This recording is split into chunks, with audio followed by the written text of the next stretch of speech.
ನಾಳೆಯಿಂದ ರಾಜಧಾನಿ ಬೆಂಗಳೂರಿಗೆ ಕಸದ ಸಂಕಷ್ಟ ಎದುರಾಗುವಂತಹ ಸಾಧ್ಯತೆ ಇದೆ. ಇದಕ್ಕೆ ಪ್ರಮುಖ ಕಾರಣ ಏನು ಅಂದರೆ ಬಿಬಿಎಂಪಿಯಲ್ಲಿ ಕಸದ ಆಟೋ ಮತ್ತು ಲಾರಿಯನ್ನು ಓಡಿಸುವಂತಹ ಚಾಲಕರೇನಿದ್ದಾರೆ ಅವರು ಪ್ರತಿಭಟನೆಗೆ ಕರೆ ಕೊಟ್ಟಿರುವಂಥದ್ದು. ಕೆಲಸವನ್ನು ಖಾಯಂ ಮಾಡಬೇಕು ಅಂತ ಆಗ್ರಹಿಸಿ ಆಟೋ ಚಾಲಕರು ಪ್ರತಿಭಟನೆಯನ್ನು ನಡೆಸೋರಿದ್ದಾರೆ. ಕಸ ಸಾಗಿಸೋ ಆಟೋ ಮತ್ತು ಲಾರಿ ಚಾಲಕರಿಂದ ಪ್ರತಿಭಟನೆಗೆ ಕರೆಯನ್ನು ನೀಡಲಾಗಿದೆ. ವಿವಿಧ ಬೇಡಿಕೆಗೆ ಆಗ್ರಹಿಸಿ ಕಸ ವಿಲೇವಾರಿ ನಿಲ್ಲಿಸೋದಕ್ಕೆ ಅವರು ಪ್ಲಾನ್ ಮಾಡಿಕೊಂಡಿದ್ದಾರೆ. ಹೀಗಾಗಿ ವಿವಿಧ ಸಂಘಟನೆಗಳು ಕೂಡ ಈ ಒಂದು ಪ್ರತಿಭಟನೆಯಲ್ಲಿ ಭಾಗಿಯಾಗೋದಕ್ಕೆ ಸಿದ್ಧತೆ ನಡೆಸಿರುವಂಥದ್ದು. ಇನ್ನು 1500 ಕಸದ ಲಾರಿಗಳ ಸೇವೆ ಸ್ಥಗಿತಕ್ಕೂ ಕೂಡ ಚಾಲಕರು ಪ್ಲಾನ್ ಮಾಡಿಕೊಂಡಿದ್ದಾರೆ. 4000 ಕಸದ ಆಟೋಗಳು ಕೂಡ ನಾಳೆಯಿಂದ ಸ್ತಬ್ಧವಾಗಲಿದೆ. ಇದು ಅಮರಣಾಂತ ಉಪವಾಸ ಅನ್ನೋ ಒಂದು ಪ್ರತಿಭಟನೆ ಅನ್ನೋ ಒಂದು ಕರೆಗೂ ಕೂಡ ಅವರು ನಿರ್ಧಾರ ಮಾಡಿಕೊಂಡಿರುವಂಥದ್ದು.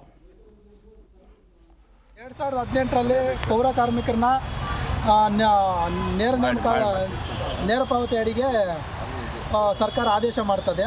ಅದರಲ್ಲಿ ನಮ್ಮ ಡ್ರೈವರ್ಸ್ ಕ್ಲೀನರ್ಸನ್ನು ಕೂಡ ಪೌರ ಕಾರ್ಮಿಕರಲ್ಲ ಅಂತೇಳಿ ಅವ್ರನ್ನ ಸಪ್ರೇಟಾಗಿ ಬದಿಗಿಟ್ಟು ಬರೀ ಈಗ 2024ರಲ್ಲಿ ಅವ್ರನ್ನ ನೇಮಕಾತಿ ಮಾಡ್ಕೊಳ್ಳೋದಕ್ಕೆ ಸರ್ಕ್ಯುಲರ್ನು ಬಿಡುಗಡೆ ಮಾಡಿದ್ರು. ಅದೇ ರೀತಿಯಲ್ಲಿ ನೇಮಕಾತಿ ಕೂಡ ಮಾಡ್ಕೊತಾ ಇದ್ದಾರೆ. ಆದರೆ ಡ್ರೈವರ್ಸ್ ಕ್ಲೀನರ್ಸ್ಗಳು ಇಳ್ದೇನೆ ಇಲ್ಲಿ ಬೆಂಗಳೂರಲ್ಲಿರುವಂಥ ಕಸ ಹೊರಗಡೆನೇ ಹೋಗಲ್ಲ. ಅಂಥದ್ರಲ್ಲಿ ಅಂಥ ಕಸನ ಸಾಗಿಸ್ತಾ ಇರೋವಂಥವ್ರು ಮತ್ತು ಮನೆ ಕಸ ತಗೊಳ್ಳೋ ಅಂಥವ್ರನ್ನ ಇದುವರೆಗೂ ಅವ್ರಿಗೆ ನ್ಯಾಯ ಕೊಡೋದಕ್ಕೆ ಸರ್ಕಾರ. ಜಿ ಕನ್ನಡ ನ್ಯೂಸ್ ಈಗ ನಿಮ್ಮ ಮನೆಯಲ್ಲೇ ನೋಡಿ. ಎಲ್ಲ ಕೇಬಲ್ಗಳಲ್ಲಿ ಈಗ ಲಭ್ಯ.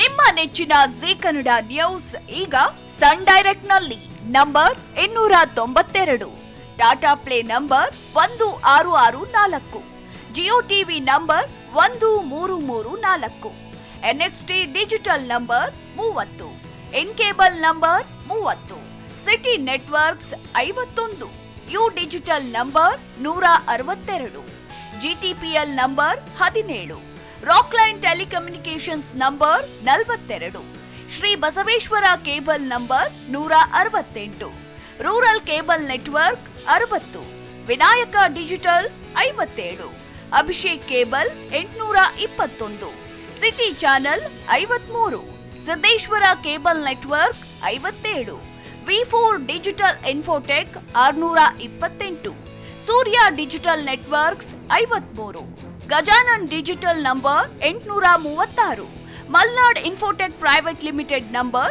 56, Metrocast number 830, Victory digital number 167ರಲ್ಲಿ ನೋಡಿ ಆನಂದಿಸಿ.